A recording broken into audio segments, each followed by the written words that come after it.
The gun was already pressed against her temple when he walked through the door. She did not scream. That was the first thing he noticed about her, the absolute silence of her terror. The way she had gone still like a deer that has accepted the arrow, her dark eyes wide and fixed on some middle distance that belonged only to the dying. The man holding the weapon was thick-necked and grinning, his boots tracking red mud across the floorboards of the general store, and three of his companions stood laughing behind him like a chorus of devils who had grown bored with hell. The drifter stopped in the doorway. His name was Pierce Quinn, and he had ridden into the town of Harlan Creek, Nevada, on a Tuesday in October of 1882, with nothing but a gray horse, a bedroll, and a reputation he had never asked for and could not seem to outrun. He was 31 years old, lean in the way of men who forget to eat, with hands that had done things he would not name even alone in the dark. He had planned to buy flour, maybe a can of peaches if they had them, and be gone before noon. He had not planned on this. The woman, she could not have been much older than 25, with chestnut hair coming loose from its pins and a smear of flour on her left cheekbone that somehow made the whole scene more terrible, did not look at him when he entered. She kept looking at that middle distance. Her lips were pressed tight. She was not going to beg. He understood that immediately, the way you understand something about a person that takes other people years to learn. "Close the door behind you, friend," the thick-necked man said pleasantly. "We are having a private conversation." Pierce did not close the door. He looked at the woman. He looked at the gun. He looked at the four men, assessing the way a man does when the calculation is not academic but immediate, when the wrong answer means someone bleeds out on a general store floor in a town he had never intended to stay in. "Put it down," he said. His voice was quiet. It was always quiet. People sometimes mistook that for uncertainty. They were always wrong. The thick-necked man laughed. "You lost, stranger." "Put it down," Pierce said again. What happened next took 11 seconds. Pierce knew because he counted afterward, the way he always counted, because counting was the only way to make the world slow down enough to live in. When it was over, two men were unconscious on the floor. One had run out the back, and the fourth, the thick-necked one, was sitting against the counter with his gun hand at an angle that nature had not intended for it. The woman had not moved. Pierce crossed the floor toward her. He did something he almost never did. He took off his hat. He held it in both hands like an offering or a supplication, and he said, "Are you hurt?" She turned and looked at him then, really looked at him, and he saw the moment she registered what he was. The trail dust, the tied-down holster, the scar along his jaw that spoke of a history she could not yet read. He saw her recalibrate. He watched her decide something. And in a voice that was barely a breath of sound, trembling with something that was not quite relief and not quite grief, but something fierce and unnameable wedged between the two, she whispered, "I never expected kindness from a man like you." He could not say a word. He stood there holding his hat, and she stood there with flour on her cheek and the ruined men on the floor around them. And the October wind came through the open door and moved a strand of her hair across her face. And Pierce Quinn, who had words for everything, who had charmed and lied and negotiated his way out of 40 dangerous situations in a dozen states, could not find a single syllable that felt adequate to the moment. He did not know then that he would spend the next 6 months learning her. He did not know that she would teach him things about himself that 31 years of hard living had kept hidden.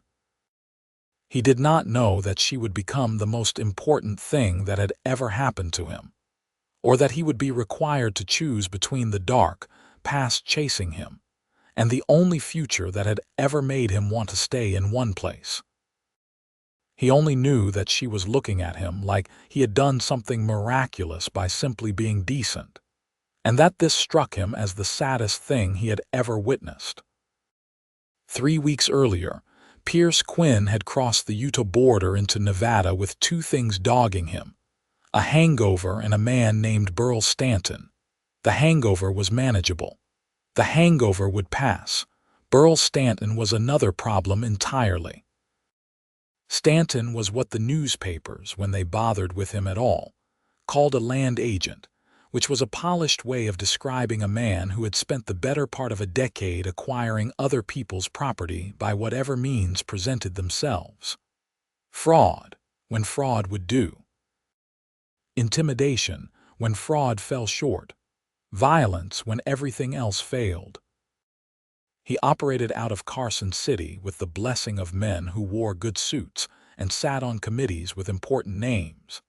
And he had been systematically working his way east through the valleys and flatlands, buying or stealing cattle grazing rights, water rights, the kind of invisible property that determined whether a small ranching community lived or died.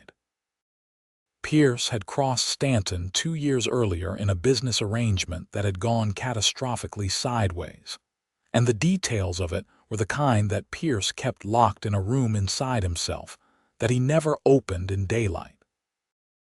What mattered was that Stanton believed Pierce owed him something, and that Stanton was not the sort of man who forgot debts, and that 3 times in the past year, Pierce had woken to find men watching his camp from the tree line.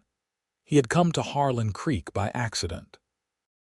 His horse had thrown a shoe in the foothills, and he had led the animal down the last 6 miles of switchback trail into the valley because there was nowhere else to go. And the valley held a town, and the town held a blacksmith, and that was the entire scope of his intention. Harlan Creek, in October of 1882, was a town in the specific kind of trouble that looks, from the outside, like ordinary struggling. The storefronts were a little too weathered. The men gathered outside the saloon in the late afternoon had the posture of men carrying something heavy. The children ran in the street, but their mothers watched from doorways with eyes that were measuring something, measuring the distance to safety, or measuring how much they had left to lose.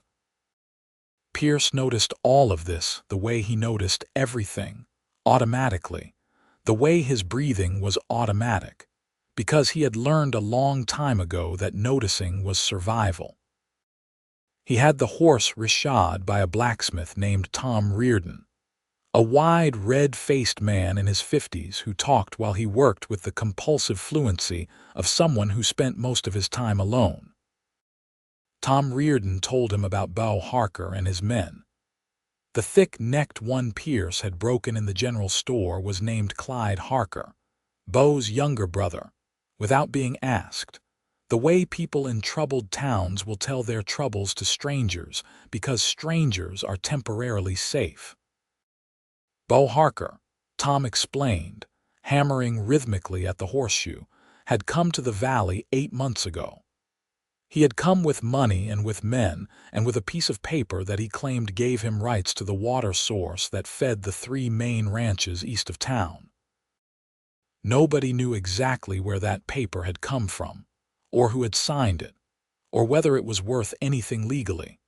But Bo Harker had enough men carrying enough guns that the question of its legal worth had become somewhat academic. He was charging the ranchers to use water that had run free through those lands for 30 years. 2 of the 3 ranchers had already sold out for a fraction of what their land was worth. The third one was holding.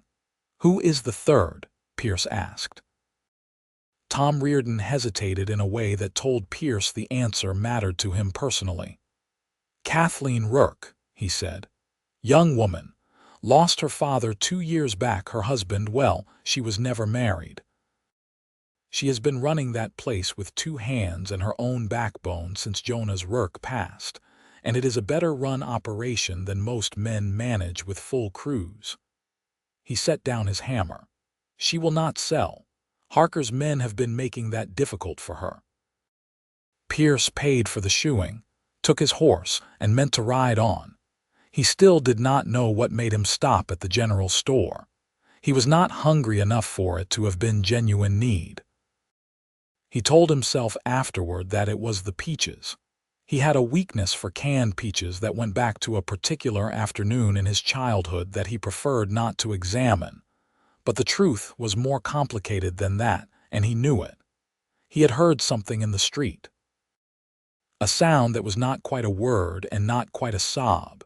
Something quickly swallowed and suppressed. And he had turned and seen through the general store window the shape of men closing around a woman, and something in him had made a decision before his mind caught up with it. Kathleen Rourke, though he did not know her name yet when he walked through that door, had apparently come into town for supplies and found Clyde Harker and his associates waiting for her with a message from her brother delivered at gunpoint. Sell the ranch, or the next message would require a coffin. After the confrontation, after the men had been removed and the town deputy, a nervous young man named Art Creel, who seemed perpetually astonished to find himself in an official capacity, had been summoned and statements taken. Pierce found himself sitting on the step outside the general store while Kathleen Rourke stood in the doorway behind him arranging her purchases into a canvas bag with the deliberate care of someone who needed to do something ordinary very badly. "You are not from here," she said. It was not a question. "No," he said. "Where are you headed?" He thought about it genuinely, which was unusual for him. Most of the time when people asked where he was headed, he had an answer ready because the answer did not matter. It was just a direction, just a way of emphasizing that he was passing through and therefore harmless. "I am not sure," he said. She came around and looked down at him from the step above. The afternoon light was doing something warm to her face, catching the flower she had not yet noticed on her cheek, and her eyes were the color of good coffee, dark brown with something lighter running through them when the sun hit them right. She was not what you would call fragile. She had the kind of face that had been shaped by weather and work and grief, and it was more interesting for all of that, more honest. She looked like a woman who had earned every feature. "I have a proposition for you," she said. He looked up at her. "I need a hand on my ranch. I cannot pay much. What I can pay is honest. I am short a man and I need someone who can do the work and who is not afraid of Bo Harker." She paused. "After what I just saw, I do not think you are afraid of Bo Harker." "I am not afraid of Bo Harker," he confirmed. "Can you work cattle?" "Yes." "Can you mend fence?" "Yes." "Can you follow orders from a woman?" He met her eyes. "I have followed orders from worse." Something that might have been amusement moved across her face and then settled back into its more habitual seriousness. "My name is Kathleen Rourke. People call me Kate." "Pierce Quinn." She looked at him for a moment with the frank appraisal of someone who has learned to read people quickly because reading people quickly has a practical value. "All right, Pierce Quinn," she said at last. "The ranch is 6 miles east. I would appreciate it if you came." He said he would come. He told himself it was because he needed somewhere to be for a while, somewhere off the main road where Stanton's men would have a harder time finding him. He told himself it was strategic, practical, the kind of decision that a man in his position made with his head and not with anything else. He did not examine the other reasons. Not yet. The Rourke Ranch sat in a shallow cup of land at the foot of a long ridge, sheltered from the north wind and watered by a creek that came down from the higher country and crossed the property in a long diagonal before joining the main channel that Harker had claimed. The house was modest, 2 rooms and a lean-to kitchen attached to the back, but well kept in the way of places where the person living in them has not stopped caring. The barn was sound. The fencing was intermittently broken and intermittently mended in a pattern that told the story of one person doing a job that required 3. Her other hand was a man named LeMarsh, 60 years old, with a bad knee and a quiet dignity, and absolutely no fear of anyone or anything, which Pierce came to understand was the product of having survived everything that had tried to kill him for 6 decades, rather than any particular innocence about the world's dangers. Eli had worked for Jonas Rourke for 15 years and had stayed on after the old man died because, as he told Pierce matter-of-factly on the first morning, he had nowhere else to be and Kathleen needed help, and those were reason enough. The work was hard and immediate and oddly clarifying.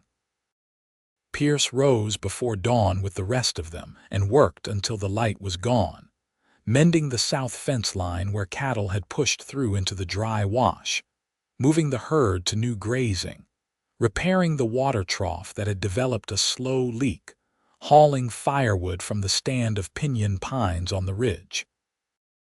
The work had a physicality that felt almost like punishment, which suited him. When his body was exhausted enough, his mind went quiet. Kathleen worked alongside them for most of the day, every day. This surprised him, though it should not have.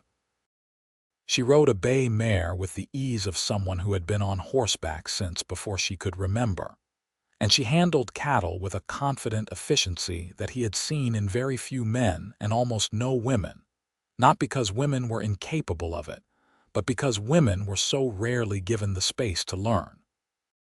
She had clearly learned it young from her father, and she wore the knowledge lightly, the way only genuine competence can be worn. She did not talk much during the workday. She gave instructions clearly, listened when something needed to be reported, and otherwise saved her words for the evenings, when the three of them ate together at the kitchen table, and the lamp threw a warm circle of light over the remnants of whatever she had cooked. She was a good cook, direct and unfussy, and the night settled around the house like a hand laid gently on a shoulder. In the evenings she talked. She told him about growing up on this land, the daughter of Jonas Rourke, who had come from Ohio in 1861 and had broken this particular piece of the valley with his hands and built something that was more than a ranch. That was a kind of argument he was making with the world about what a life could be. She told him about her mother, Eleanor, who had died of fever when Kathleen was 12, and how after that it had been just the two of them, father and daughter, working the land together and telling each other everything. She did not tell him much about the years between her father's death and now.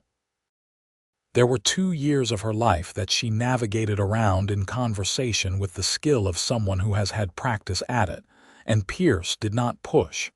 He understood the geography of things you did not talk about. He lived there himself. He told her some things.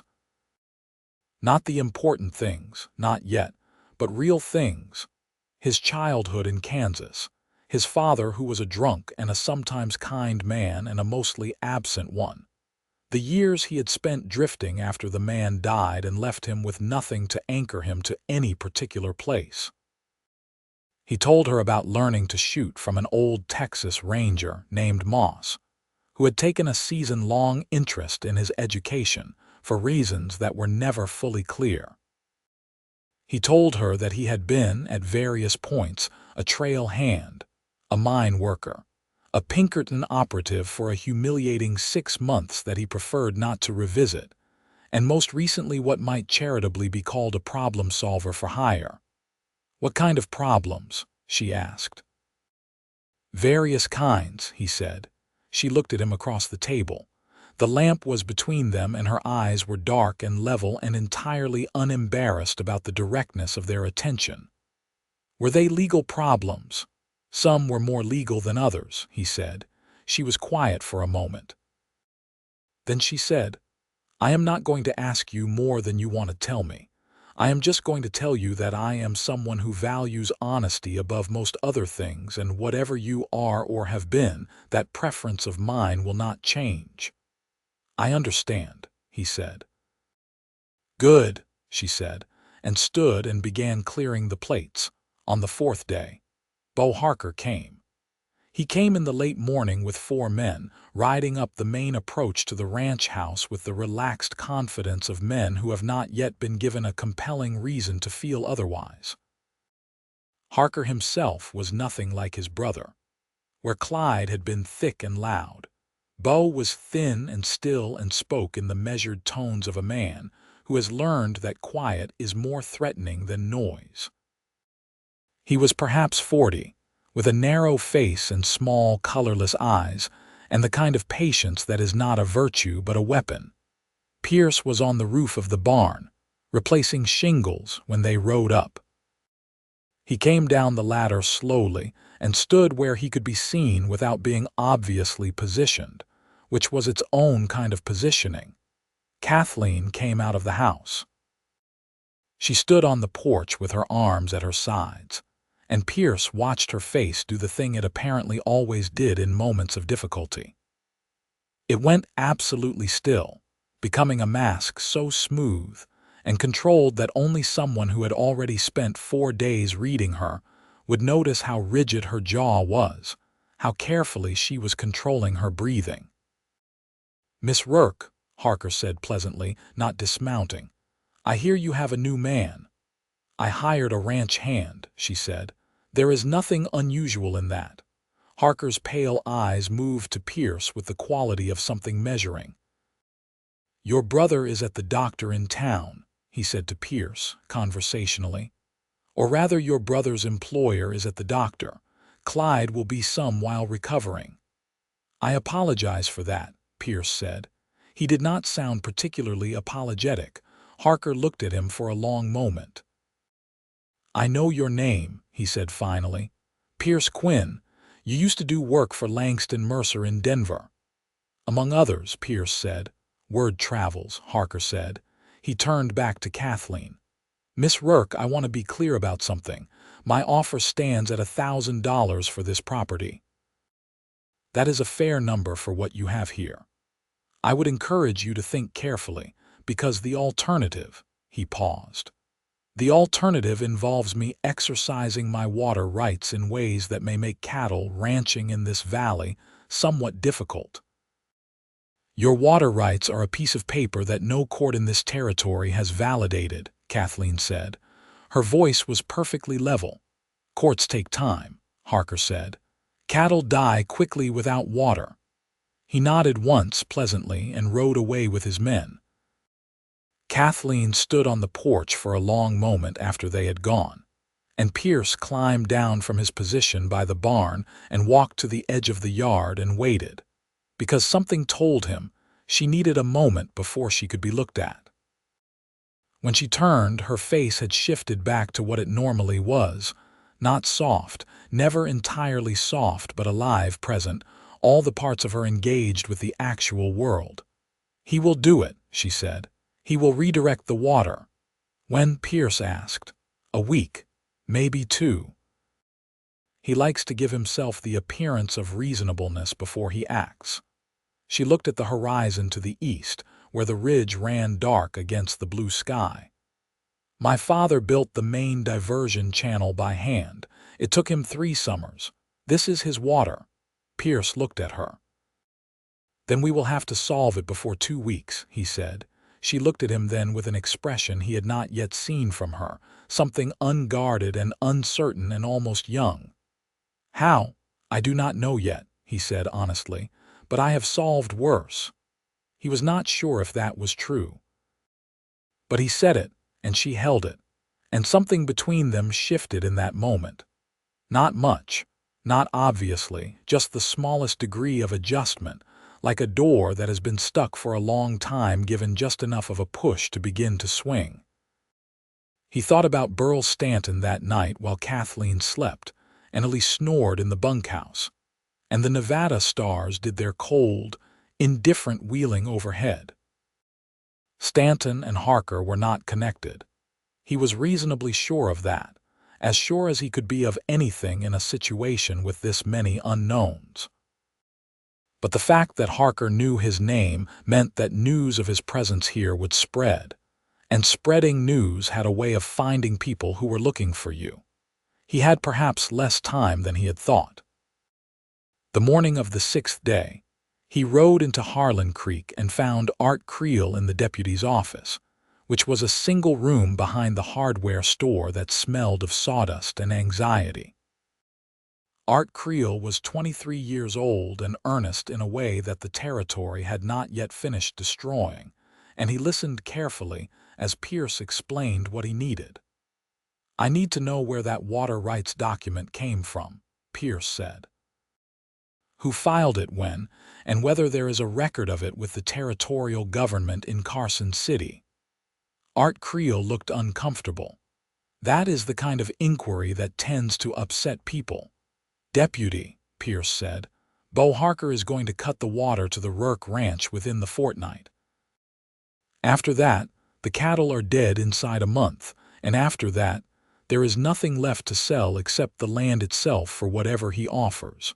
He will then hold the water rights over the next valley and the next valley after that. This is not a man who stops." He paused. "Are you going to let that happen?" Art Creel was quiet for a moment. Then he said, with the resignation of a young man who can see exactly how much trouble is walking toward him, "I will write to the territorial office." "Write today," Pierce said. He also, on that trip into town, had a conversation with Tom Reardon, the blacksmith, that was less official in nature. Tom had lived in the valley for 20 years and knew its geography the way Pierce knew the layout of a room he might need to move through in the dark, completely and without thinking. He confirmed what Pierce had suspected. The main water channel ran through a narrow passage in the ridge about a mile above the Rourke property, and that passage was where any diversion would have to happen. It was also, Tom mentioned with the careful casualness of someone conveying something important obliquely, accessible by a trail that came down from the northern high country, and that Harker's men used regularly. Pierce rode back to the ranch in the late afternoon, the information sorting itself in his mind the way information did when he let it, organizing itself into something that might eventually resemble a plan. Kathleen was at the corral when he returned, working with a young horse that had gone nervous and skittish on her, speaking to it in a low voice while she moved slowly around its perimeter. He stopped at the fence and watched her. She had a particular quality of attention when she was working with animals that was different from her usual focused competence. It was gentler, more patient. The hard edges of her dissolved into something that was almost tender. The horse, responding to it, was beginning to settle. He watched her for several minutes before she noticed him. When she did, she straightened, and the soft thing in her expression reorganized itself quickly back into the more guarded thing she usually wore around him, and he wondered, not for the first time, what had made her build that particular wall and how long it had been there. "Anything useful?" she asked. "Possibly." He told her what he had learned. She listened without interrupting, her forearms resting on the top fence rail, her eyes on the middle distance in the way she had when she was thinking hard. "If we can document the irregularity in the water rights filing," she said slowly, "and get that to the right person in Carson City before Harker acts, it might be enough to get an injunction. That is what I am thinking. Art Creel is not the most." She paused diplomatically. "He will write the letter," Pierce said. "I made sure of that." He paused. "There is also the physical question. If Harker decides not to wait for legal processes, we need to be ready to protect the channel." She nodded. She was quiet for a moment, and then she said, without particular drama but with a directness that he had come to understand was just how she was, "Why are you doing this?" He looked at her. "You came here for flour and peaches," she said. "You owe me nothing, you barely know me. What you have done already in the store, and now this, why?" He thought about it. He could give her the strategic answer, the one about needing somewhere to stay while Stanton's men lost his trail. It was even partially true. But she had told him she valued honesty above most other things, and he found that he wanted, with an urgency that surprised him, to be honest with her. "I am not sure," he said. "I stopped asking myself why I do things and just started noting what I do. What I did was come here. What I do is stay." He paused. "Maybe that is enough for now." She looked at him for a long time. The evening light was making everything amber and long, stretching their shadows across the pale dust of the yard, and a nighthawk called somewhere over the ridge. "Maybe it is," she said finally. That was the night she told him about the 2 missing years. It was after supper, after Illy had gone to the bunkhouse, and they were sitting on the porch with cups of coffee, and the darkness had come fully down around them. He did not ask. She simply began, in the measured voice of someone who has decided to say something difficult, and is managing it by treating it like a physical task. She had been engaged, she said. 2 years after her father died, when she was 22, to a man named Gerald Hale, who ran the livestock operation in the next county. He had been attentive and well-dressed, and had said things that she had wanted to believe. And she had been lonely in a way that was harder to manage than work or grief, and she had mistaken his attentiveness for kindness. They had been engaged for 4 months before she understood who he actually was. She did not describe what he had done in specific terms, but she did not need to. The way she said the words had its own specificity, the flatness of them, the careful absence of emotion that was itself a record of how much emotion she had spent on it at some earlier point and had run out of. She had broken the engagement. He had disputed this, and then threatened her, and then attempted to dispute it through her father's lawyer before remembering that she was the one who had inherited the ranch, and the ranch was what he had actually wanted, and that without her cooperation, he had no claim on any of it. He had left the county. She had not seen him since. "After that," she said, turning her coffee cup in her hands, "I made a decision about men." Pierce waited. "The decision was that they were more trouble than their company was worth," she said, with a small dry quality in her voice that was as close as she came to a joke about it. "I have not regretted it." She paused. "Until possibly recently." The honesty of that last sentence hit him somewhere he was not prepared for. He looked at the dark shape of the ridge against the slightly lighter sky and felt something happening in his chest that he would have very much preferred to examine at a safer time. "I should tell you something," he said. He told her about Burl Stanton. He had walked away from the arrangement. He had attempted in 2 cases to warn the landowners. Stanton had decided that this made him a liability.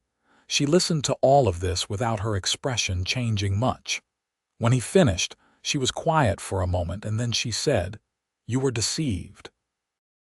"I made choices without knowing enough," he said. "That is on me. You stopped when you found out, not soon enough." She considered this. "I believe," she said, "that people are what they do with what they know, not what they did when they did not know." She paused. "I think that is a fair standard." He looked at her. She was looking at him with that steady, dark-eyed directness that she had and that he had never gotten used to, that he suspected he might never get used to. "You are very certain about things," he said. "I am very certain about some things," she agreed. "I am completely uncertain about others." She stood. "Good night, Pierce." He sat on the porch long after she had gone inside. The coffee had gone cold. He held the cup anyway. He thought, "This is the most dangerous thing that has ever happened to me." He meant her. The next 10 days were full and complicated, the way days are when you are working against a clock you cannot quite see. Art Creel sent his letter to Carson City. Pierce sent a separate letter of his own to a contact in the territorial attorney's office, a man named James Whitfield, who had occasionally been useful to him, and who owed him a favor of sufficient size that Pierce had been saving it for something that mattered. He described the situation, the nature of the water rights document, the pattern of Harker's acquisitions, and asked Whitfield to make careful and thorough inquiries. Meanwhile, on the ranch, the work continued. Pierce and Ely moved the cattle to the upper pasture, closer to the secondary water source, a spring-fed pool that would not last a full herd through a dry month, but would buy time. He mapped the water channel on paper, drawing from memory and from a careful riding of the route, and identified the 3 points at which a physical blockage could be created, and where, therefore, they would need to position themselves if it came to that. He was careful during all of this about Kathleen. He was careful in the sense that he watched the distance between them, the way a man will watch a boundary he has decided to respect even when the watching is its own kind of longing. She was his employer, technically. She was a woman who had been hurt in a specific way by a man who had wanted something from her. He was a man with a complicated past who was staying only until the situation resolved itself. He listed these things to himself regularly, with the earnestness of someone trying to believe in a list. The list was not entirely convincing. On the 12th day, something happened that was not in his plan. He was riding back from the water channel in the late afternoon when he came around a stand of scrub oak and found 2 of Harker's men on the trail. Not menacing, not positioned for ambush, just riding, coincidentally in the same place at the same time, which was exactly the kind of coincidence he did not believe in. They pulled up when they saw him. "Quinn," said one of them, a rangy man named Teller, whose name he had learned from Tom Reardon's thorough accounting of Harker's crew. "Teller," Pierce said. They looked at each other for a moment with the thoughtful mutual assessment of men who have each calculated the other's capabilities, and arrived at a number they would prefer not to test. "Mr. Harker wanted us to give you a message," Teller said. "I am listening." "He knows you contacted Whitfield in Carson City." Teller's voice was even and professional. "He wants you to know that he considers that an escalation. He is prepared to offer you a separate arrangement. Good money, your own room at the hotel in town, and his guarantee of no further complications from previous associations." Pierce understood the implication immediately. Stanton. Harker knew about Stanton, or knew enough to dangle the promise of Stanton's attention as a negotiating piece. "Tell Harker I am not interested in his arrangements," Pierce said. "He expected that answer," Teller said. "He asked me to also tell you that the water diversion will proceed on Friday regardless of anything you or the territorial attorney's office might have in mind, and that if you are present at the channel when his men arrive to do the work, he will consider it an act of aggression and respond accordingly." "Friday," Pierce said. "It was Tuesday." "Friday," Teller confirmed. They rode on. Pierce sat his horse for a moment on the trail, thinking with the rapid, cold clarity that extreme time pressure produced in him, and then turned and rode hard back to the ranch.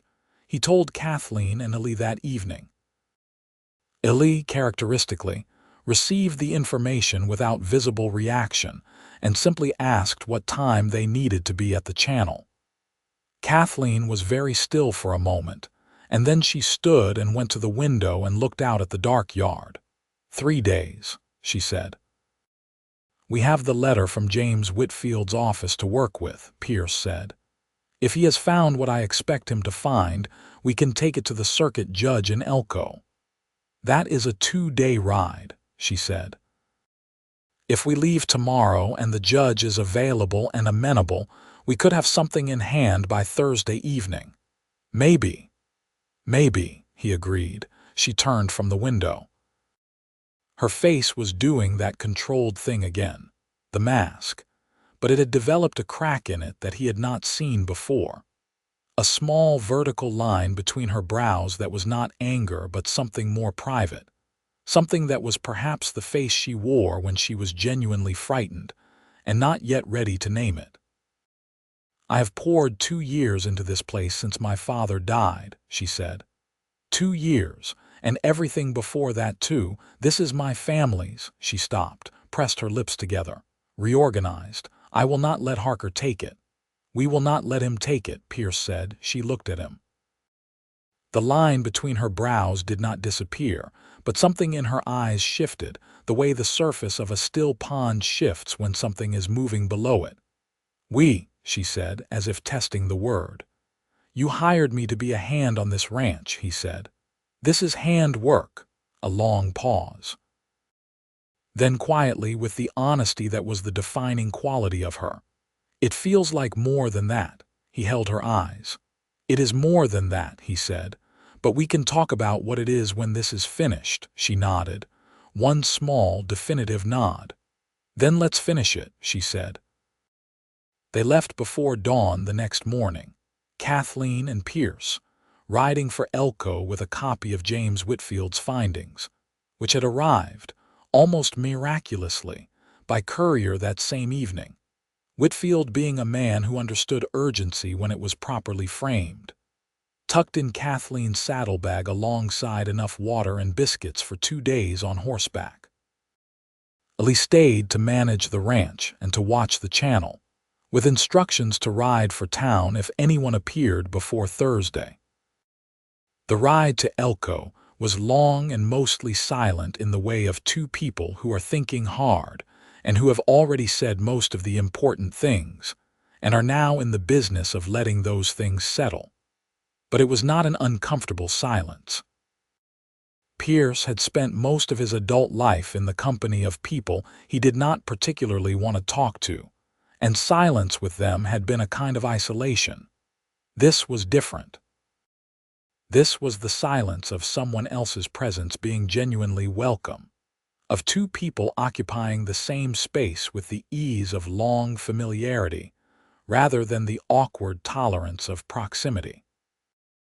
Around midday they stopped at a creek to water the horses and eat, sitting on the bank in the autumn sunlight, and Kathleen said, unprompted, "Tell me something you have never told anyone." He looked at her. "I told you about Gerald Hale," she said, with a small lift of her chin that was almost defiant. "I have never told anyone about that, not the whole of it. I told you.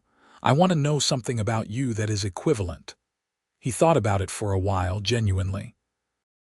He did not want to give her something small dressed up as large, and he did not want to give her something devastating when what she was asking for was something true. He looked at the creek moving over its rocks. "I have been running for so long," he said slowly, "that I am not sure I know how to stop, not just from Stanton, before Stanton, from everything." He paused. "I have left every good thing I ever found, because leaving seemed safer than staying and finding out that the good thing was not what I thought it was, or that I would ruin it somehow. I have done this so many times that I am afraid it is not a fear anymore. It is a habit. And I am very afraid," he said, and this was the truest thing he had ever said to anyone, "that I will do it this time too, even though this time is different." Kathleen sat very still. A long moment passed. "Is it different?" she asked. Her voice was careful, careful as a person is careful when they are handling something they very much want not to drop. "Yes," he said. She looked at the creek.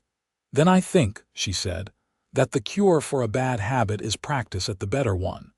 He did not say anything. He looked at the side of her face and felt something that was large enough to be frightening, and that he was choosing, for the first time in a long time, not to run from. They rode on. He read James Whitfield's findings in his office with his spectacles pushed to the end of his nose, and his expression suggesting that the findings were personally offensive to him for having interrupted his evening. The findings were substantial. The water rights document that Harker had presented had been filed in Carson City in February of 1882, 14 months ago, and bore the signature of a territorial lands officer named Hiram Wells. Whitfield had established, through careful research that clearly represented several days of intensive effort, that Hiram Wells had retired from his position in March of 1881, 11 months before the document purportedly bearing his signature had been filed. Further, the document's registration number fell outside the sequential range of registrations filed in the month it claimed to have been processed. It was, in Whitfield's careful legal language, of uncertain validity at best and fraudulent at worst. Judge Dowd finished reading. He set the papers down. He looked at Kathleen over his spectacles. "You are the Rourke property owner." "I am," she said. "And the diversion is planned for Friday." "Yes, Your Honor." He tapped the papers once with one finger. "I will issue a temporary injunction against any alteration of the existing water channel pending a full investigation of the rights documentation." He looked at both of them. "The investigation will take time. If the document proves fraudulent, the rights question is settled in your favor. If it proves valid, you may still challenge the basis on which it was issued." He took off his spectacles. "In any case, Mr. Harker and his men are to take no action before the investigation concludes." Kathleen said, "Thank you, Your Honor," in a voice that was precise and controlled, and that Pierce could tell, from his 11 days of reading her, was doing a great deal of work to maintain itself. They had the injunction papers in hand by 9 o'clock that evening. They would need to return to Harlan Creek by the following afternoon to ensure Art Creel served the papers on Harker before Friday morning. They stayed that night at the hotel in Elko, 2 separate rooms, which was entirely proper and which Pierce was aware of with a specificity that he recognized as the awareness of someone who is being very deliberate about being proper. He slept poorly and supposed she did too, though he could not hear anything from the neighboring room, and at first light they were saddled and riding. They made it back in one long hard day, arriving in Harlan Creek after dark with tired horses and tired bodies, and the papers still secure in the saddlebag. Art Creel was located at his office, and roused from what appeared to be an early bedtime, and handed the documents with instructions that were clear enough even for Art, who received them with the complicated expression of a man who is relieved to have something official to do and terrified of doing it. "You will serve those on Harker tonight," Pierce said. "Tonight?" Art said. "Before anything happens tomorrow that we cannot undo," Pierce said. Art Creel squared his shoulders with the visible decision of a young man choosing to be the person he hoped he was. "Tonight," he agreed. They rode back to the ranch. They were quiet for most of the 6 miles, the horses walking now, the night around them enormous and cold and salted with stars. When the ranch lights came into view, Kathleen let out a long breath that she had apparently been holding for approximately 2 days. "It might not be over," Pierce said. He wanted to be honest with her. "The investigation will take time, and Harker is not a man who accepts legal obstacles gracefully." "I know," she said, "but it is a breathing space." "Yes." She looked at the lights of the house. "A breathing space is everything sometimes," she said softly. Ellie met them in the yard with the news that there had been no movement at the channel, that the cattle were fine, and that he had made a pot of something he called stew that was hot and available. They ate it at the kitchen table in a state of mutual exhaustion that had its own contentment in it. The specific piece of having done what you could and reached the end of a particular kind of straining. After Ellie had gone to the bunkhouse and the dishes were done, they stood at the kitchen door looking out at the yard, and Kathleen said, "You said we could talk about what it is when this was finished." "I did say that," he confirmed. "It is not finished," she said. "But I find I do not want to wait." He turned to look at her. She was leaning against the door frame with her arms folded across her chest, in what he had come to understand was not a defensive gesture but a self-collecting one. The posture she used when she was about to say something that required her to hold herself together. Her hair was down, uncharacteristically, because she had not had the energy to pin it back up after washing the trail dust off, and it fell in dark waves past her shoulders, and the lamplight caught it, and he thought, with the helpless clarity of someone who has stopped fighting a particular current, that she was the most remarkable thing he had ever seen. "I am afraid of you," she said, then she corrected herself. "That is not quite right. I am afraid of what I am feeling about you." "So am I," he said. "I told you my reasons," she said. "Gerald Hale, and the way I have been living. The way things are easier when they are just me and the work and no one else's disappointment in the picture." "I know," he said. "What are your reasons?" she asked. "For being afraid." He had told her at the creek about the habit of leaving. He had been honest. He found that he wanted to be more honest, because she had earned more honesty than he had given almost anyone. "I am afraid," he said, "because I have not wanted anything this much in a very long time, and the last time I wanted something this much I found a way to destroy it, and I do not want to do that this time. But wanting not to do it is not the same as knowing how." She was quiet for a moment. Then she said, "I think not knowing how but trying anyway is the whole of it. I think that is all anyone has." "Is that enough?" he asked. He genuinely wanted to know. She looked at him. The lamplight from behind them was warm and unsteady, moving with the slight draft from the door, and her dark eyes were very serious and very present. "Come here," she said. He stepped closer. She unfolded her arms. She put her hand flat against his chest, over his heart, and he stood very still because the touch was so quiet and so deliberate that moving felt wrong, felt like it would disturb something that was arranging itself very carefully. "Your heart is going fast," she said, with the slight wondering quality of someone discovering something unexpected. "Yes," he said. "So is mine," she said. "That is probably enough to go on." He kissed her, or she kissed him.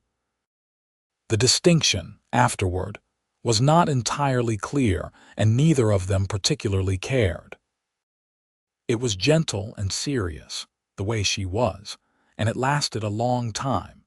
And when it was finished, she stayed with her forehead resting against his and her eyes closed, and he stood with his hands curved around her face, and thought that if this was all he was given, this one moment in this doorway in the lamplight in Nevada in October of 1882, it would still be more than he deserved.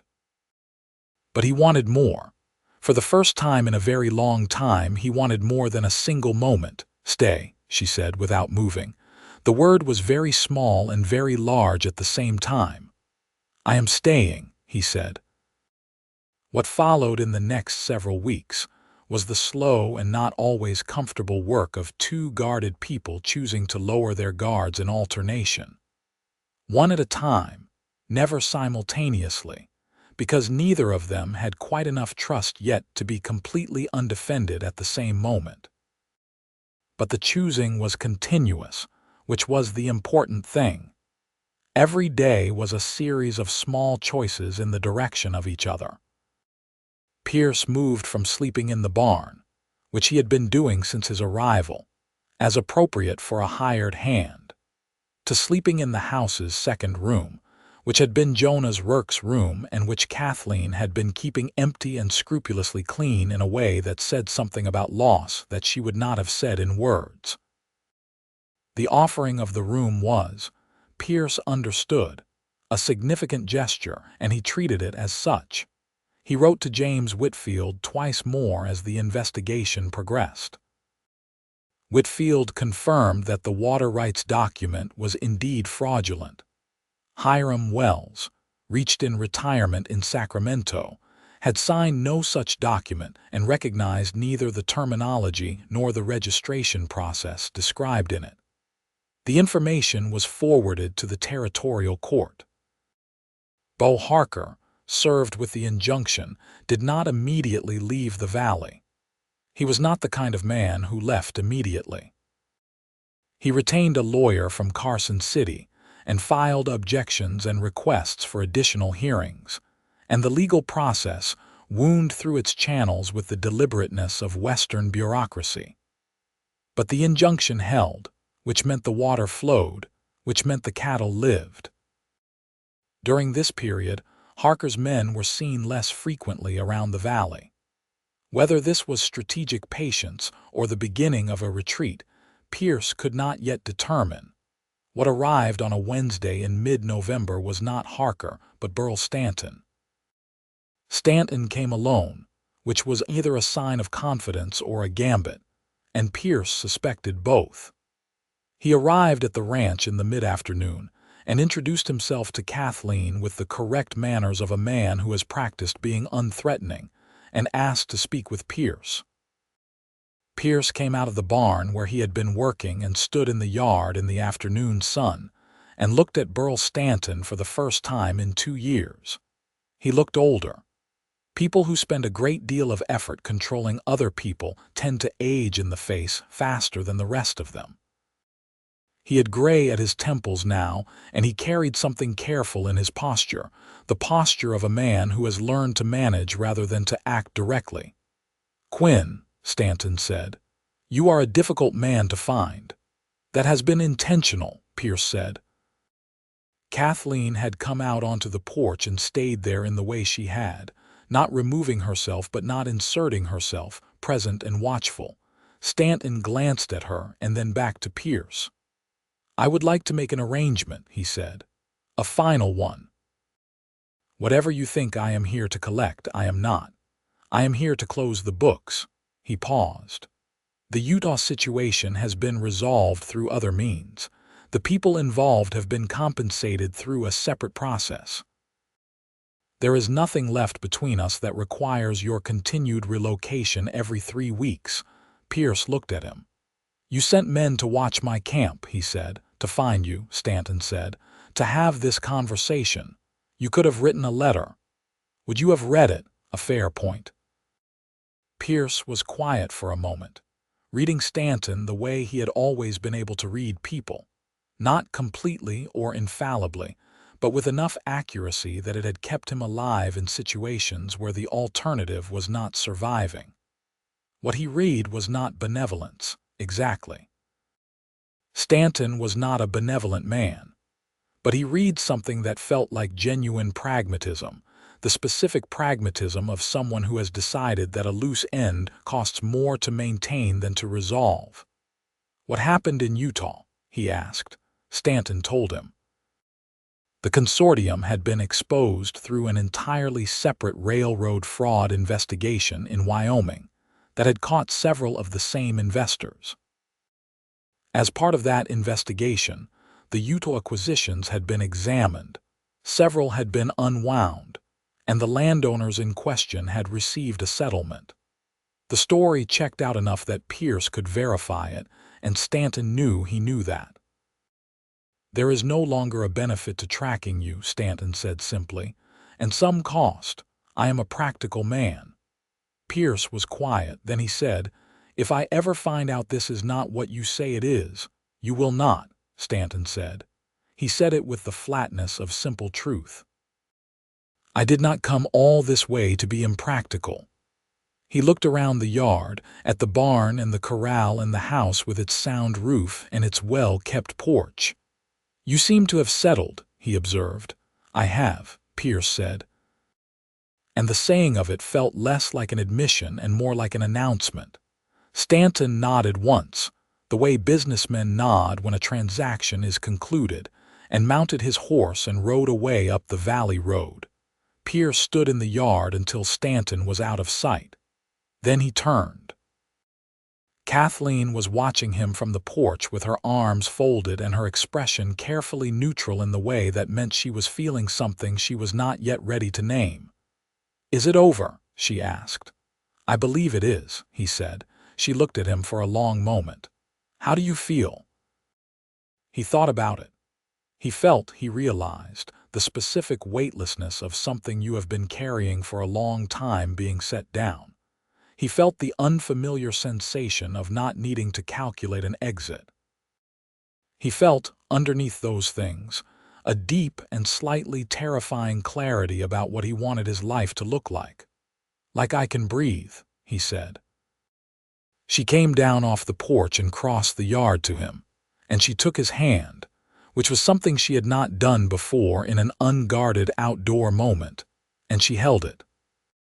Her hand was warm and capable, a hand that worked for a living, and he held it back, and they stood in the November yard in the watered golden light, and he thought that this was what it felt like when things went right, when the calculation came out in your favor, when the world delivered something better than you had any reasonable claim to expect. The Harker situation concluded before Christmas. The territorial court, reviewing James Whitfield's evidence, ruled the water rights document fraudulent. Bo Harker was ordered to cease any interference with the existing water arrangement, and was referred for criminal investigation regarding the fraudulent filing. His lawyer fought this with considerable energy and partial success, ultimately securing an arrangement in which Harker paid a substantial fine and surrendered his claims in the valley in exchange for avoiding criminal prosecution. He left Harlan Creek in early December. His men went with him. The valley felt different afterward, lighter, as if a particular quality of tension had been a physical weight that had now been removed. The ranchers whose land he had bought out for below-market prices had a harder road. The sales were technically legal and difficult to undo. Art Creel, who had grown considerably in his role during the preceding months, facilitated a meeting between the two affected families and a land attorney from Reno, who had interest in the type of case that might eventually reach the territorial Supreme Court. And while the outcome of that remained uncertain, the fact of the attempt was something. Pierce danced with Kathleen twice. The first time was in a group dance where everyone danced with everyone, and the rules were simply that you moved in the same direction as the people around you, and this was not remarkable.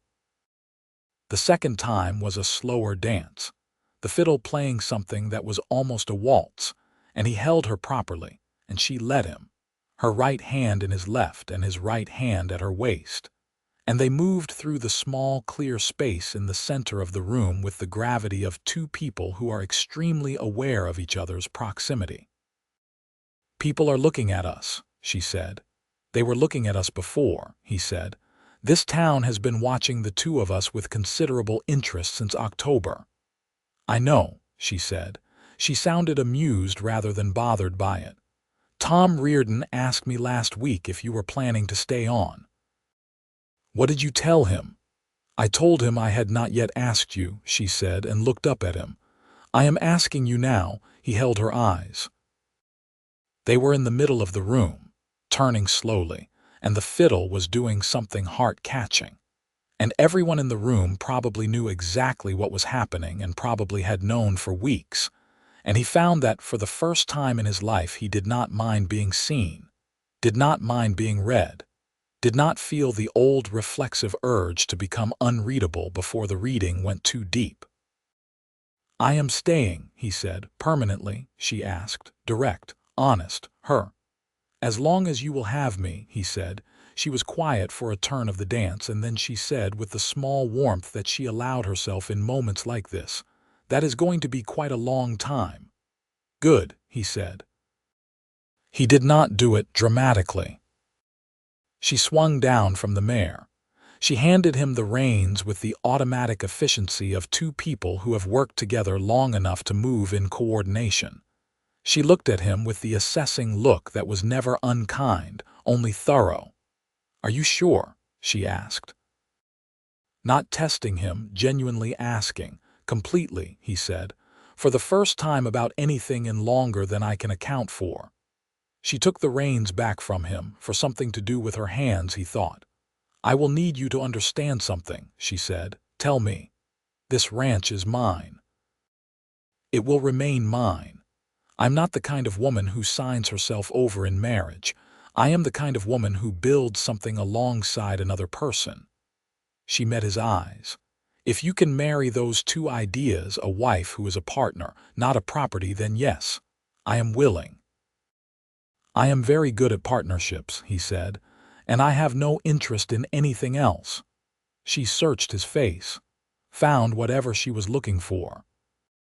"Then yes," she said, and the smile that broke through was the one he saw rarely enough that its rarity was what made it feel like being handed something rare and fragile and entirely his. "Yes, Pierce." They were married in April, when the high country was still snow-capped and the valley floor was coming green. In the front room of the ranch house, with Ellie Marsh standing up with Pierce and Art Creel standing up with Kathleen and Tom Reardon performing the ceremony in his capacity as the person in the valley with the most official-looking belt buckle and the most confidence in his own authority, which in the absence of a preacher counted for something. A dozen people from the valley came, including the fiddle player Cordell, who provided music that made two of the attending women cry and one of the attending men wipe quickly at his eye and look at the ceiling with interest. Kathleen wore her mother's dress, which she had preserved in a cedar chest for 12 years, not knowing quite what she was saving it for. It was simple ivory cotton with tiny buttons up the back, cut for a woman of approximately her same height and considerably more roundness, which they solved with judicious pinning, and she was the most beautiful thing Pierce had ever seen, and he told her so standing at the improvised altar in a voice that was not entirely steady, which surprised him. She held his hands and looked at him with the full force of her attention, which was considerable, and said her promises in a voice that was entirely steady because she had made her decision, and she did not tremble in the execution of her decisions. And the simplicity and completeness of her certainty made his unsteadiness feel not like weakness, but like the natural response to something of sufficient magnitude. Ellie Marsh cried quietly and without embarrassment, and Pierce pretended not to notice, which was a kindness to them both. After the ceremony, there was food and fiddle music and the warm, dense happiness of people who have come through difficulty together. And at some point in the late afternoon, Kathleen found him standing at the edge of the gathering looking at the ridge in the east gold light, and she came and stood beside him. "What are you thinking?" she asked. "I am thinking," he said, "that I have been in a great many places and this is the only one that feels like it belongs to me." "It does," she said simply. "You belong here." He put his arm around her and she leaned into his side and they looked at the ridge together. And the fiddle played something slow and sweet behind them. And the valley was entirely quiet except for the music and the sound of people they had grown to love talking in the golden air.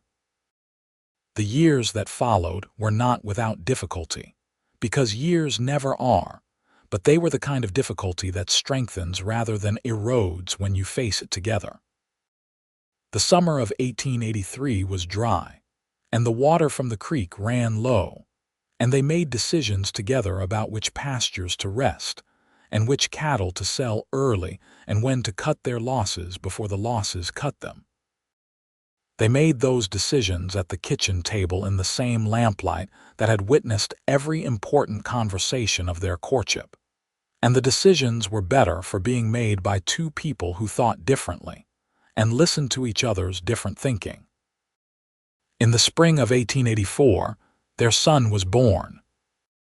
They named him Jonas, for Kathleen's father, because she wanted the name carried forward, and Pierce thought it was a fine name, and also thought that you did not argue with a woman who had just done what Kathleen had just done, not about anything, not for at least a month, out of simple respect. Jonas came into the world in the same house his grandfather had built, delivered by the doctor from Harlan Creek, who arrived exactly in time, and left an hour later satisfied that everyone involved was going to survive just fine. Pierce held his son in the lamplight that first evening, with the focused bewilderment of a man encountering something completely outside his previous experience.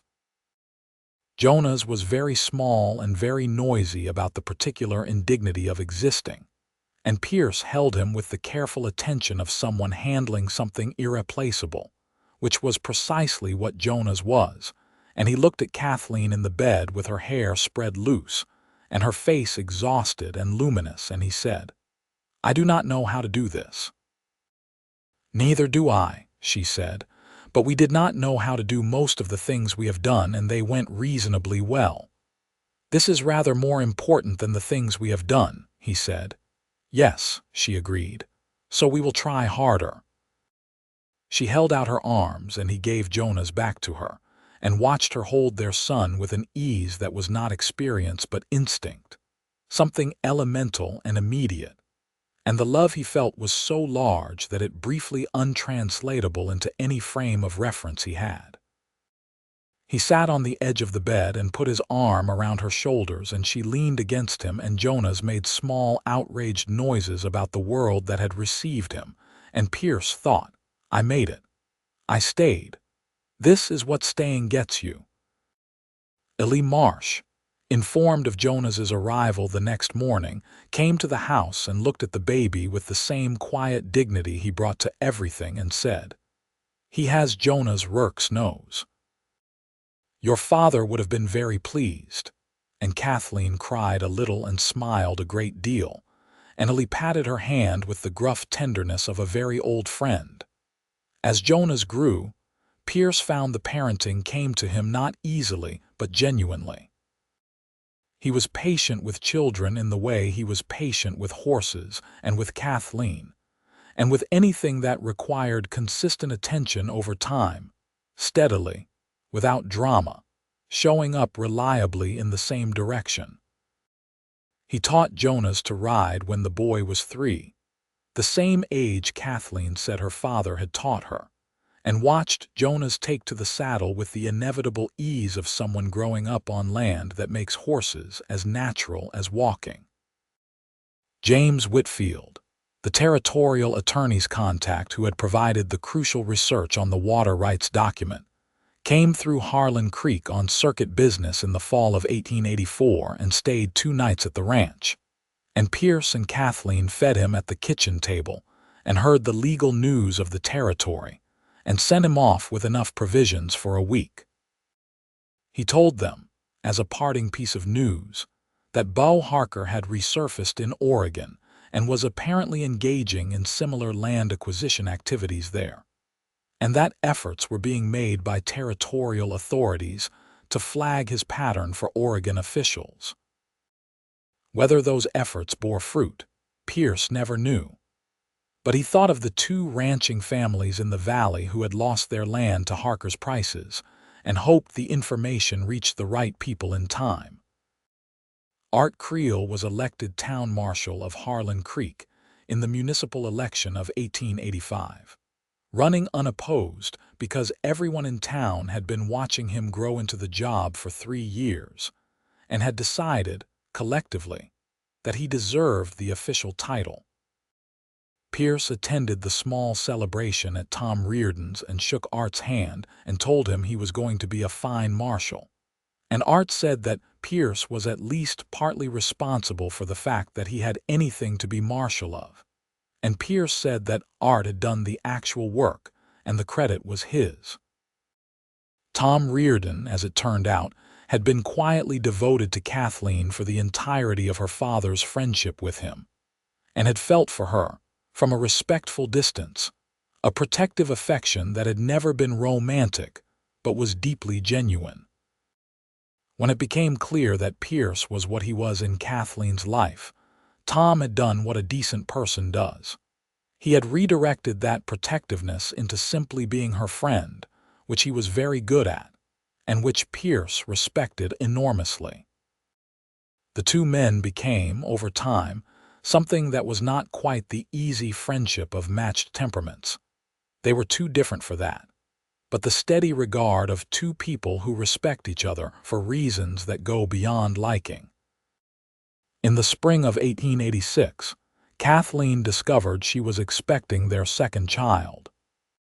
She told Pierce in the kitchen on a Tuesday morning over coffee with the directness she brought to everything, and he sat down in his chair with the particular expression he got when something very large had just happened, the expression that Kathleen called his receiving face, the one that meant he was taking something in rather than responding to it, was letting it arrive fully before he engaged with it. She waited. "Is everything," he started. "Everything is fine," she said. "I feel very well. Better than with Jonah's at this stage, if anything," he exhaled. And then he smiled, which on Pierce was always a thing that happened to his face rather than something he produced, always a genuine rather than performed response, and which Kathleen had decided 4 years ago was one of her favorite things in her entire world. "Another one," he said, with the wondering quality of someone who still could not quite believe in his own good fortune. "Another one," she confirmed. This time they had a daughter. They named her Alina, for Kathleen's mother, and she came into the world in November with the decisive efficiency of someone who has decided to be here and is not interested in delay. She had Pierce's gray eyes and Kathleen's directness of expression and Jonah's, informed of her existence the next morning, regarded her from a safe distance with the reserved skepticism of a 2-year-old being asked to adjust his entire understanding of the social arrangement, but warmed to her gradually. And by the time Alina was pulling herself upright on the furniture, was her enthusiastic protector and self-appointed instructor in all things. Ellie Marsh, who had been the constant background of all of this, present, steady, quiet, unfailingly there, began showing his age more visibly in 1887. His knee was worse, and there were mornings when Pierce could see the effort it cost him to move through the work, and he began quietly redistributing the heavier labor so that Ellie's portion was lighter without making the redistribution obvious, because Ellie's dignity was something he took very seriously. Ellie noticed anyway. He noticed everything. One evening in the late summer, he sat with Pierce on the porch while Kathleen put the children to bed, and he said, "I am going to be honest with you." "Please," Pierce said. "I cannot do what I did 5 years ago," Ellie said. "The body has decided to be more specific about its limits than I would prefer." "I know," Pierce said. "I have been thinking about that." "I am not looking for charity," Ellie said. "I want to be useful as long as I am useful, and I want to be useful in a way that is honest about what I can do." "What if we built something at the south end of the property?" Pierce said. "A small place. Yours. You have been sleeping in the bunkhouse for 15 years, and you deserve something that is actually yours. And what I need from you is not the heavy work. I can hire a hand for the heavy work, a young man who needs the experience, and you could teach him what you know. That is worth more to this ranch than any amount of fence mending." Ellie was quiet for a long moment. "Teaching," he said. "You know more about this land than anyone alive," Pierce said. "You know how it drains in a wet spring. You know which pastures carry disease if you graze them in a warm October. You know which water sources hold late in a dry year. That knowledge is irreplaceable. Passing it on is not a lesser use of you. It is a better one." Ellie looked at the stars. "Kathleen suggested something similar last week," he said with a dryness that held warmth in it. "We think similarly sometimes," Pierce said. "You think the same on most things," Ellie said. "I have been watching you for 5 years. You argue differently and arrive at the same places. It is interesting to observe." They built the small house at the south end in the fall of 1887. Ellie moved in and did not say much about it, except that the view from his door was adequate, which in Ellie's vocabulary meant that it was exactly what he had wanted, and that he was grateful in ways he preferred not to articulate. He mentored 2 young hands over the following years, with the patient precision of a man who has learned everything the hard way and wants to spare other people some portion of that cost. Pierce, in the years after the children came, went through a private and gradual transformation that he only partially understood while it was happening, and that Kathleen watched with the quiet attention of someone watching a plant find its way toward light. The man who had spent his adult life calibrated for departure, keeping himself ready to leave, finding safety in not investing too completely in any particular place or person. That man was still there in the architecture of him, in the automatic assessment of exits, and in the way certain kinds of pressure still made him want to be on horseback and moving. But increasingly, the response to those old impulses was a conscious and deliberate turning toward rather than away. He would feel the pull toward the open road, and then he would go inside and find Kathleen at the kitchen table doing the ranch accounts, or Jonas asleep on the parlor floor with a toy horse in his hand, or Alina making very serious demands of her blanket. And the pull would subside, replaced by something that he understood, eventually, was the specific satisfaction of being exactly where you are supposed to be. He said this to Kathleen once, late at night with the children asleep and the ranch quiet around them, trying to articulate it accurately. She listened, as she always did, with her full attention, and then she said, "I think belonging somewhere is something you have to keep choosing. Not once, but over and over, and I think you have been choosing it." "Have I?" he said, genuinely wanting to know from her perspective. "Every day," she said. She touched his face, the old scar along his jaw that had been the first thing she had registered about him on the day he walked through the door of the general store and changed the direction of everything. "Every day, Pierce." He covered her hand with his. "Every day," he agreed. The ranch prospered. Not spectacularly, not in the way of the grand cattle operations in Texas or the railroad-connected enterprises in California, but solidly, consistently, in the way of something built by people who understand what they have and value it proportionally. They expanded the herd gradually, a careful growth rather than an ambitious one. They put on a third hand, a young man from New Mexico named Samuel, who had Ellie's quality of quiet competence, and who learned from both Ellie and Pierce with an attention that would clearly make him excellent at whatever he chose to do. Jonas at 5 was deeply serious about horses and deeply comical about everything else, with a sense of humor that expressed itself in careful observations delivered with a straight face, something he had clearly inherited from both parents and refined into something entirely his own. Alina at 3 was verbal in a way that left all of them slightly breathless, producing language with the enthusiasm of someone who has just discovered a tool and intends to use it on everything. On a September evening in 1888, Pierce stood at the corral fence watching Jonas work with a young horse that had gone nervous on them, using the same quiet circling approach that Pierce had once watched Kathleen use on this same animal's dam, and he felt the specific peace of witnessing something you have taught being carried forward into a new generation. Jonas was 5 years old and stood about chest high to the horse, and was completely without fear and speaking in the low, steady voice that Pierce recognized as something he had learned partly from watching his mother and partly from watching Pierce. And the horse was responding, settling, its ears moving from alarm toward attention. Kathleen came and stood beside him at the fence. "Look at him," she said softly. "I know," Pierce said.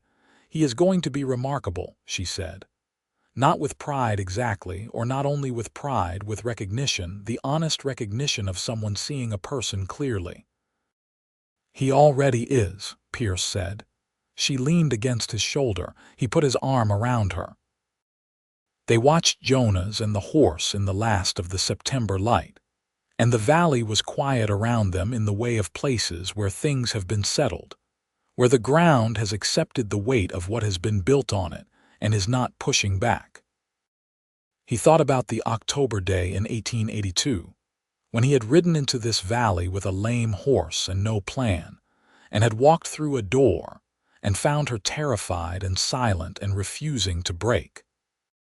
He thought about standing in that general store with his hat in his hands, completely without words, undone by the specific sadness of someone who had been so thoroughly damaged by the world's unkindness that a single act of ordinary decency struck her as remarkable. She had whispered it. He could still hear it exactly, the texture of the words, the way they had barely made it out, the way they had landed in him like something dropped from a great height. "I never expected kindness from a man like you." He had never answered it. Not in that moment, not with words. He had not had words for it then, because what she had said contained too much history, too much pain, too much of the terrible way the world had been organizing itself around her for long enough that she had stopped expecting anything different, and his vocabulary, usually reliable, had collapsed entirely under the weight of it. He had answered it in other ways. In 4 months of showing up, of being present, of doing the work and telling the truth and choosing to stay when the habit of leaving pulled at him. In 6 years of marriage and 2 children, and all the ordinary and extraordinary days between, the days of difficulty and the days of pure, uncomplicated joy, and the long majority of days that were both at once. He answered it now, standing at the corral fence in the September light with her weight against his shoulder and their son in the corral and Alina somewhere in the house making demands of the world. Answered it in the only way that had ever mattered, which was with his continued and entirely voluntary presence, with the simple daily fact of having stayed. She tilted her head up to look at him. "What are you thinking about, the day we met?" he said. She was quiet for a moment, and then she said, with the warmth that had been there from the beginning under all the guards, the warmth that was the truest thing about her, "So am I." He kissed her temple. She turned back to watch Jonas. The horse in the corral had gone still and gentle, and Jonas was standing with his small hand on its neck, talking to it quietly, and the animal's head was low and its breathing easy, and everything was exactly where it was supposed to be. In the spring of 1890, they put Jonas on his first full cattle drive. 3 miles to the summer pasture, which was not a great distance by any measure, but was a great distance by the measure of a 6-year-old on his own horse doing a real job with real stakes. Pierce rode beside him for the first mile and then fell back and watched his son work the edges of the herd with Lee beside him, offering quiet direction, and Jonas doing exactly what he was told, and then making a small adjustment that was his own and that was correct, the kind of small improvisation that comes from understanding the principle behind the instruction rather than just following it. Pierce fell back further, to where Samuel was riding drag, and they let the boy work. Alina, that same spring, decided she wanted to learn to read faster than the pace at which Kathleen was teaching her, which resulted in several weeks of intensive self-directed study using every book in the house, and ending with Alina reading from the almanac at the supper table to an audience of 4 who were variously amused and impressed, and pretending to listen to the weather projections for eastern Nevada with deep interest. Kathleen, watching all of this, the boy who was becoming something and the girl who was becoming something and the man who had come through the door of the general store in October of 1882, and had chosen, repeatedly and without reservation, to be part of all of it, felt something that she sometimes tried to name and could never quite manage in a way that satisfied her. It was not simply happiness, which was too simple a word for something this complex. It was not simply gratitude, though it contained gratitude.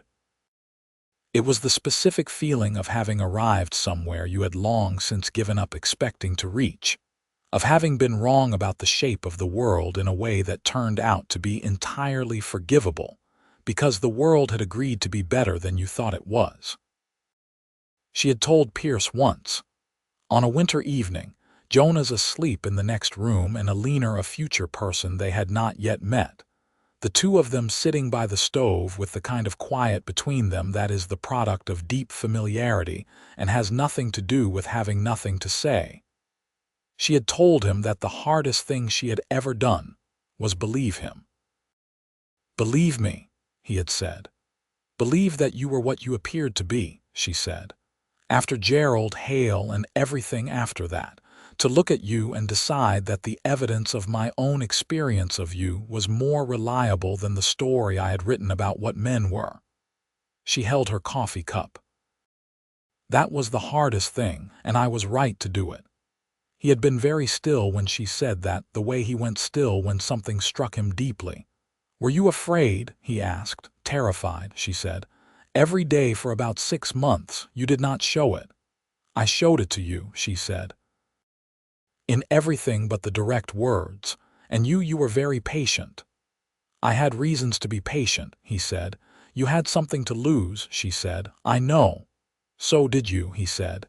"Yes," she said, "but I think I had more practice at losing things. I had less to lose my nerve about." She paused. "You were the braver one." He had disagreed with that, genuinely, and they had talked about it for a long time, the way they talked about things that mattered, carefully, honestly, with full attention, not trying to win, only trying to understand. It was one of the conversations he kept returning to, one of those that had settled somewhere inside him and continued to work on him long after the evening was over. In the summer of 1890, a letter arrived from a woman named Dorothy Wells in Sacramento.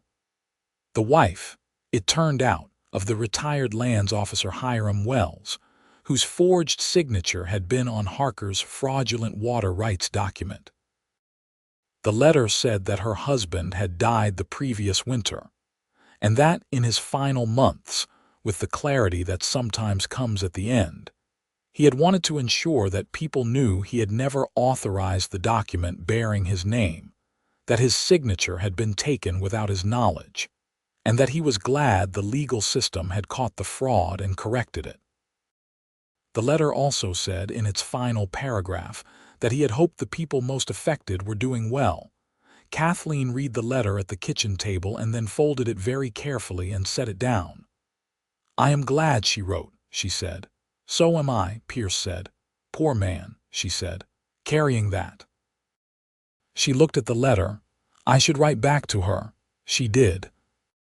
She told Dorothy Wells that the ranch was well, that the water ran free and the cattle were healthy, that she had 2 children who were very much alive and well on the land that had been her father's and was now hers, and that she was grateful to Hiram Wells for caring enough about the truth to say so, even at the end.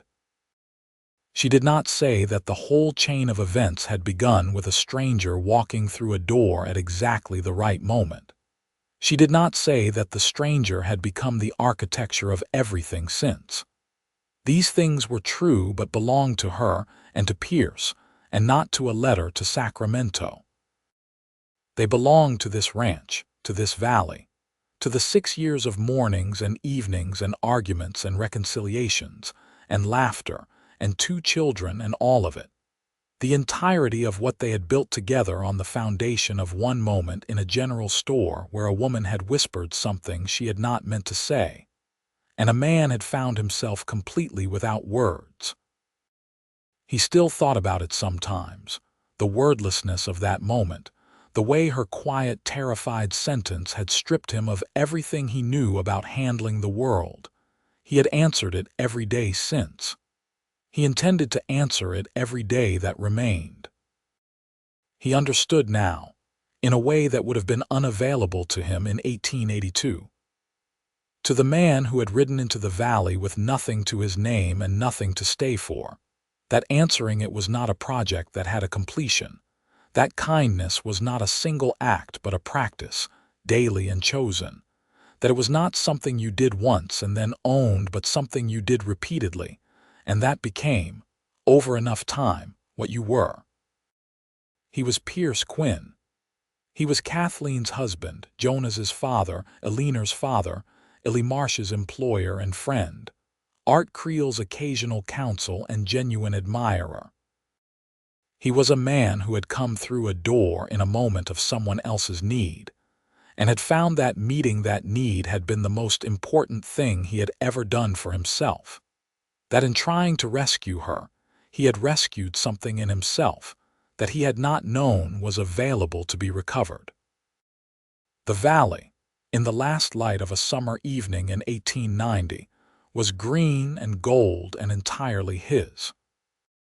The ridge in the east caught the last of the sun, and threw it back in a long, warm wash over the ranch house and the barn and the corral where 2 horses stood in comfortable companionship, and the kitchen garden that Kathleen maintained with the same methodical competence she brought to everything, and the small figure of Eleanor crossing the yard toward the house with both arms full of something she had decided needed to be relocated. He watched all of it from the porch. He heard from inside Kathleen's voice saying something to Jonas and the boy's response, and then her laugh, which was the best sound in his world. He stayed. He would keep staying. That was his answer, and it would never stop being adequate, because adequacy was not what it was. It was everything. It had always been everything. He had simply been fortunate enough, standing in the right doorway at the right moment, to find that out.